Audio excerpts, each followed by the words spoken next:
So, another question I had for you, because there's a lot of wonderful world building that takes place.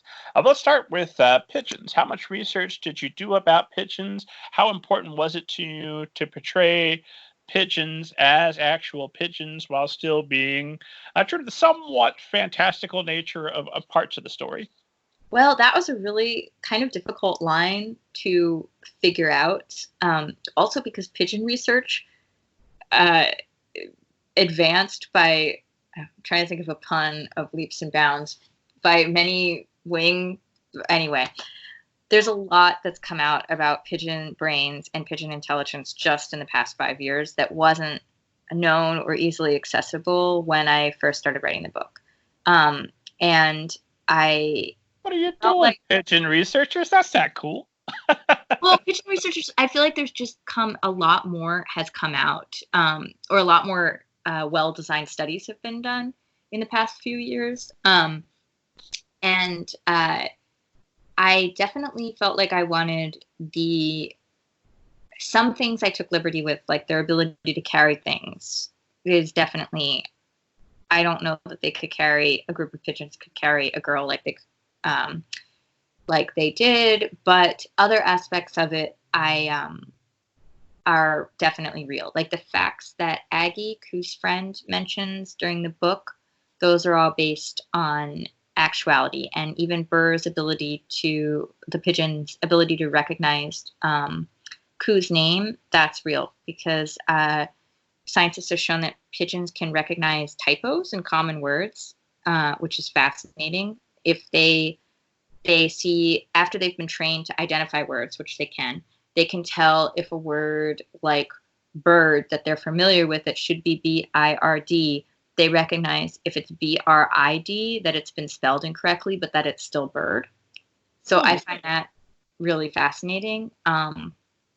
They can also pass the mirror test, which some other animals can, which is that when they're looking in a mirror, they understand that they are looking at themselves, not at another pigeon. Not all birds pass that. So they also, they do, though, remain, some of their secrets have not been figured out. There are a lot of hypotheses about how they navigate so perfectly, like with the pigeon homing instinct, where pigeons are able to almost always return to the exact place where they were born, even from hundreds or thousands of miles away, no matter the weather or any kind of obstacles that people or scientists try to put in their way. There's still not a clear explanation for how they do that. It seems to have something to do with that they actually are able to see the Earth's magnetic field in a way that humans can't.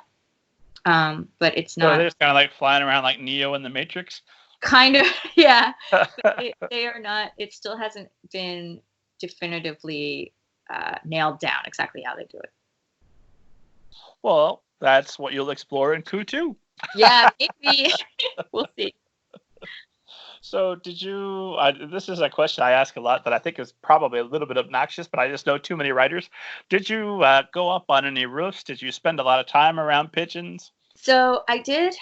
I respect pigeons. I've fed them. I do understand why some people are skittish around them, because they can be really intense when you are giving them food, and when they come at you, it's a really intense sensory experience. In terms of roofs, I used to spend a lot of time at a arts organization that I don't think is in the same location anymore, called Flux Factory, that used to be in Sunnyside, Queens, next to the Sunnyside Rail Yard, which is where a lot of New York's trains are kept for maintenance and in between commuter hour.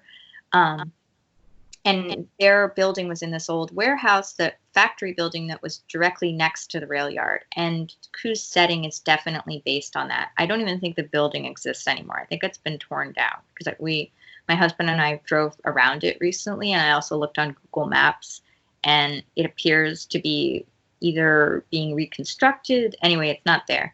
But a lot of the descriptions of Koo's view came from my experiences spending time on that roof. It was accessible from the arts organization, was kind of in this top floor section that took up half of the roof of the floor below, so they could walk out with a door onto the roof. And yeah, so that, and I spent a lot of time there when I was a teenager, which was around the same time that I got the idea for Coup. So the two kind of blended together. Coup's setting is sort of based on Jersey City, in a place that doesn't exist anymore there because it's all been torn down and turned into housing, and also sort of about this place in Queens that's also been changed. Well, now a version of it will live on forever, immortalized in Coup, right? Exactly. So how did you decide on Pigeon dialect? I kind of went back and forth a bunch and on different possible ways of depicting the dialogue. And I also, at one point, I had the Pigeon speaking normally in one draft. This was before it went out on submission to editors. And a couple of different people read it and said, no, who had read earlier drafts, and said, bring back the Pigeon talk. And so I did that. And I think it's the first time the copy editors at Harper, I imagine, have dealt with the pretend Pigeon dialect, and we had to there were some questions during the proofreading and copy editing process. It was like, are we sure that the Pigeons consistently use this construction for different things? So, yeah. Well, it's kind of fun because at its core, it is a fantasy story, but with a lot of realistic elements. And without doing that thing I do where I spoil an author's book, there are some serious issues that are explored within. Not too serious. It's a fun book. You're going to have a great time as Steve does, but there is some real meat on this bone. And did you feel that when you had the birds kind of sitting down like Disney characters, gargoyles talking to Quasimodo, that if they were to burst out in spontaneous song, that would kind of take away from the realism you needed for the various issues? I also never was into that kind of book when I was a kid. I liked humor, but maybe I should have.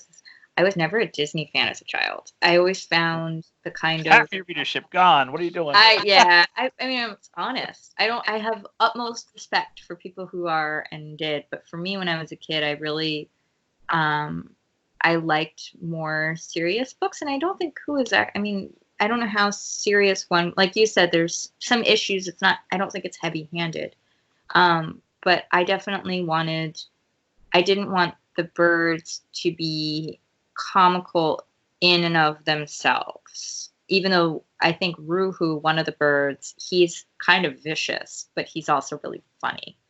And I was happy when that he kind of takes the comedic, he's like the comical figure, even though he's also a little, I mean, he's not very nice. Well, I want to talk a little bit more about Ruhu, but first, something I wanted to praise you for, because I was so excited, and it's early in the book, so I know I'm not spoiling, is in a story in which pigeons can fly a little girl, in which they do talk, although it's a very specific pigeon dialect. It's not cartoonish. You explained to us that there are bags on the roof that they're using, and that some of them Coup uses specifically to go to the bathroom. And when I read that, I was just like pumping my fists, because too many books leave out that detail. That's the first question I have is, well, if you're on a roof all the time, what sooner or later? Yeah, it's interesting because that's definitely come up. It came up. It was in the draft. It was out of the draft. There was some question back and forth on whether it should be in the draft. And then it stayed. There was no fight or anything. It was just a lot of like, oh, should this be? Do we need to address this? Yes, we should address this. And different readers had different ideas. I know there are even now people who have read it that I don't know who are happy about that fact, and then other people who were like, why would that need to be mentioned? So, but I'm glad it's there. And I was definitely, like, as a child, I definitely cared about those kind of realistic touches in books. It bothered me when there was, like, in a fantasy book, when the fact that they needed to eat was never addressed, how they were getting the food. Like, that was always something that bothered me as a child. Like, why aren't they hungry on this 5-day trek to go slay a dragon where, they've never discussed where they're getting their bread from? It just falls from the sky, I suppose. Yeah, I guess so. Well, what I like about it, one, I'm just bent that way, and I like details like that. But two, is it helps to kind of counterbalance some of the unrealistic things, I because hope so. I'll start to think that, oh well, this is, pigeons are talking, but then you get that, like, oh well, that's definitely real, so that Yeah. that's weight and carries over to the more fantastical elements to make the whole thing seem a little bit more real. Yeah, I hope so. I'm glad that it achieved that. That was what it was going for. Well, we'll have to see. It sounds like the middle grade readers, the tribunal was thrilled. I enjoyed it very much, so I imagine that there will probably be a couple of people on Goodreads. There always are. What are you people doing? Come on, find something better to do with your time. 1 stars on Goodreads. Right. But the vast majority of people, I think, are going to be in my camp. And we'll appreciate that.